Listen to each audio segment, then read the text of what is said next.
संतोष देशमुख हत्या प्रकरणात धनंजय मुंडेंना सह आरोपी करा, नाहीतर 2 महिन्यात आंदोलन करणार. वाल्मिक कराडला जामीन मिळण्यास महाराष्ट्रात चाक सुद्धा फिरणार नाही, जरांगेंचा इशारा.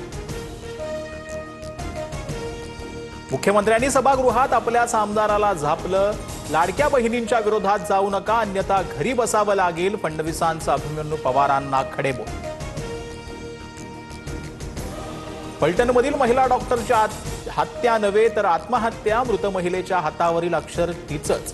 आरोपींनी महिलेचं शोषण करून फसवणूक केल्याचं तपासात उघड. सभागृहात मुख्यमंत्री फडणवीसांची माहिती. महापालिका निवडणुकांची तारीख सोमवार किंवा मंगळवारी जाहीर होण्याची शक्यता. पुढील आठवड्यात राज्य निवडणूक आयोगाची पत्रकार परिषद होण्याची शक्यता. हिवाळी अधिवेशनानंतर महायुतीत बीएमसीसाठी जागा वाटप. मुंबईत भाजप आणि शिवसेना एकत्र लढणार. राष्ट्रवादीला सोबत न घेण्यावर भाजपा ठाम, सूत्रांची माहिती.